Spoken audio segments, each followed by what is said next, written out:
Gonna have some magnesia right now. And a tablespoon of psyllium husk. Alright guys, so right now I'm about to head to the gym. I've been sipping on some water this morning. I had those supplements. I had some magnesia, some MSM, and some psyllium husk. So right now I just filled up another liter of water. Now I didn't drink a full liter. I only drank it about down to here. And then I topped it up and then I juiced half a lemon into it. I love drinking some lemon water whilst training in the morning, especially whenever I'm fasted. However, today I'm going to try it a bit differently. And this morning I made myself a fruit salad. So in here is one whole orange and one whole grapefruit. And I'm going to eat this right now. So I'm sitting in my car. It's going to take me about 45 seconds to get to the gym. Maybe a minute if there's some fucking shit drivers on the road. Let's go. So I've got some new arm training footage for you guys. I'm staying pretty consistent with these workouts. I'm still doing 7 exercises for biceps and 7 exercises for triceps. At the start, whenever I started doing this extremely high volume workouts, it was more of a test to see how my body responded. But I've noticed with this high volume, high frequency, and especially throwing in these heavy weight, low rep sets into my workouts, I've really found that my arms have started to grow. And you guys that have been following me for a while know that arms is a naturally lagging body part for me. So I started off, before doing this here superset, I started off with 4 supersets of standing over the head crucifix cable curls. I did high reps. I did about 20 reps to failure. And then I supersetted this with a rope push down. Still went for high reps, 15 to 20 reps. Just to really, I wanted to change it and see what it was like starting off my heavy compound lifts with a good pump. And I did find that pre-exhausting my biceps and triceps really helped me to focus more tension on these muscles. So whenever I went on to do my 4 heavy sets of close grip bench, I found that it worked my triceps a lot more by pre-fatiguing them. And by doing the heavy dumbbell curls, I also found that going into those sets after doing those cable curls really helped me focus more on the muscle. So I did 4 supersets with a heavy weight to start off my workout. Then after completing those 4 supersets, I lightened the weight and did 4 lighter sets, aiming for more hypertrophy rep sets, and still went to failure. I still did 4 supersets. So that was a great start to the workout, and I know for a lot of you guys that will be enough for you to build muscle. But for me, it is just not enough to do that type of volume. I like to throw in a lot of volume. Now, obviously, I didn't get it all recorded for today, but just know that I'm still doing high volume, high frequency workouts, and I'm still training to failure. So this was the last exercise which I did right here. So I've got a pretty good pump, as you can see in my triceps.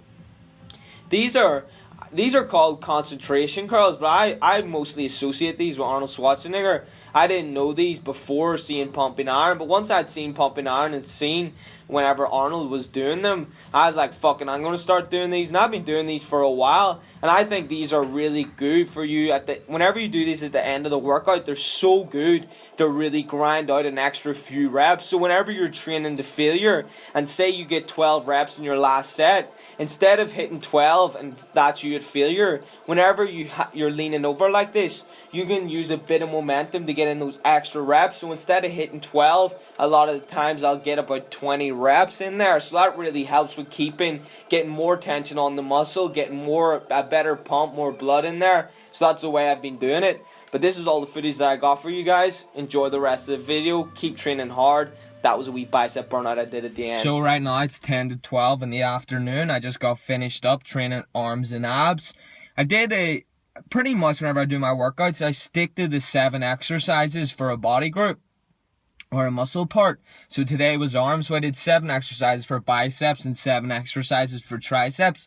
However, I change up my workouts every single time I go. I do different bicep exercises, different tricep exercises every time I go, and I change up the intensity. For example, today I supersetted most of my workout. I started off with the standing overhead cable curls like this, and supersetted that with, what was it I supersetted it with? superset it with some dumbbell skull crushers. Now I went to failure, but I did pretty high reps. I was doing anywhere from 10 to 20 reps on those exercises. Start off with 4 sets of that. Moved on to the close grip bench, superset it with the dumbbell curls, as you saw. Did 4 sets of that. I then decreased the weight, did another 4 supersets of that. I then went on and did some 4 drop sets of rope pushdowns, supersetted with 4 drop sets of rope curls. I then did 4 drop sets of straight bar pushdowns, supersetted with 4 drop sets of straight bar curls. I did 4 sets with 10-second rests of burnouts on the dips. I just went to complete failure, as many reps as I could. I did the same thing on the close grip pull-ups. I then finished with 1-arm tricep pushdowns, and pretty much I did it the same way as you saw in that video there for the bicep curls. Pretty much I did 1 arm straight into the other, back to the other, 4 sets, as many as I could do, and then I did the same thing for the concentration curls, as you just saw.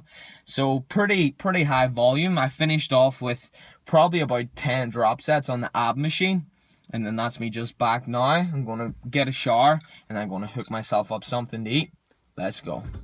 So right now I'm cooking up my post-workout meal. It's currently 1:30 right now, and up until this time I've been responding to YouTube comments, and I've made some response videos to some comments that I've been getting, so I'll keep everyone updated. But today I'm going to attempt to make a protein pancake, but all I'm going to be using is oats and an egg because I'm already have a protein source for this meal, but I just want to try it to change up what I'm usually eating. So let's see what happens. So right here is 1 full egg, some oats and some rice milk blended up. So this is everything cooked up. Just got a salad here with some spinach, cucumber, tomatoes. Got some mashed potato. Put some butter, rice milk in that. Put some crushed chili and pepper there. Got a small chicken breast here. I just cooked that up in some pasta sauce using my usual recipe, which is on the channel. And then I've got the pancake right here. So it turned out pretty well, I think. I don't really know how to cook it. I just sort of guessed. And all it is some oats, 1 whole egg, and rice milk. Now this is genuinely the worst thing I've ever tasted, because you are supposed to add something to it, like maybe honey, but I'm just going to eat it like this. It is very bad tasting. Like, 2 seconds. Like, if I'm to break this much off and eat it,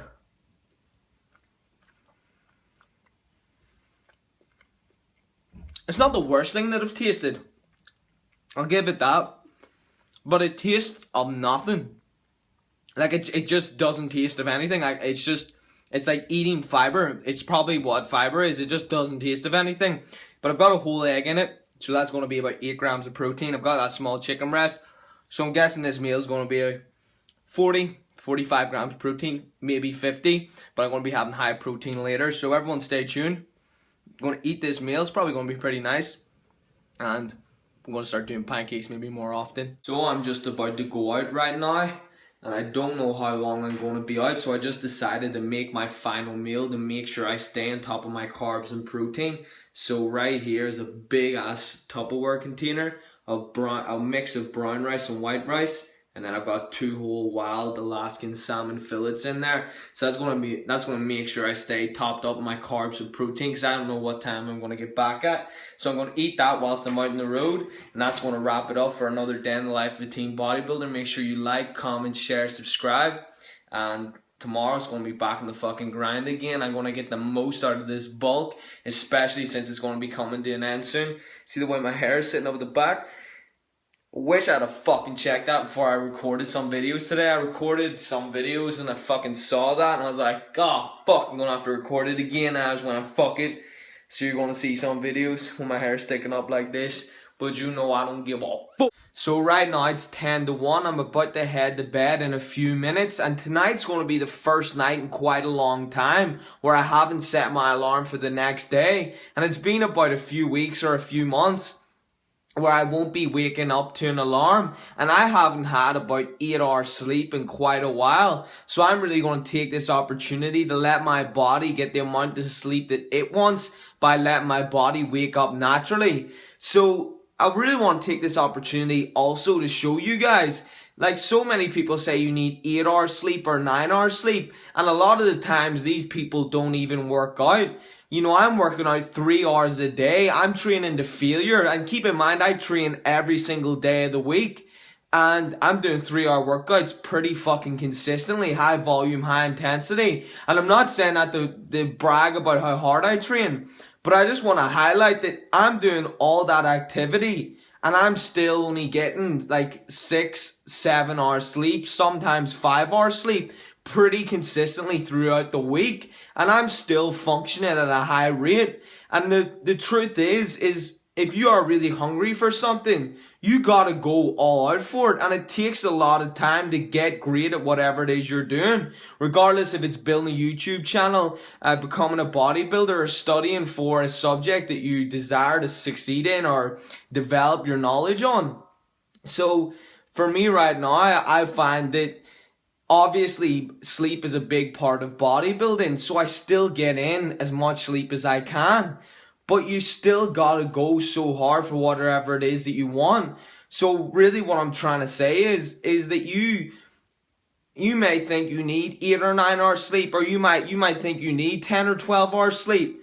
But really what gets results is how you condition your body. And I've conditioned my body that whenever I go to sleep, whenever I lie down to go to sleep, I sleep very quickly within a minute or 2 minutes, and I have such a deep, relaxing sleep that whenever I wake up, I feel like my body's fully recovered. I feel like I'm fresh and ready, whereas a lot of people, whenever they go to bed, they don't fall asleep for a few hours and they'll maybe go on their phone. I put my phone on airplane mode, turn the brightness down, set the alarm, and go to sleep, and that's me. So I really just want to get across to you guys that although you may think you need so much sleep, or sleep is so important, you can still function off not that much sleep. It's really about the quality of sleep that you get, how you condition your body, and stay in tune with your body and listen to what your body's telling you. So my body's not necessarily telling me that I have to get a long night's rest, but I feel like I'll get a huge benefit by not setting my alarm and letting my body sleep for as many hours as needed. So I'm going to head to bed right now. I don't want to make this video too long, guys. Boom!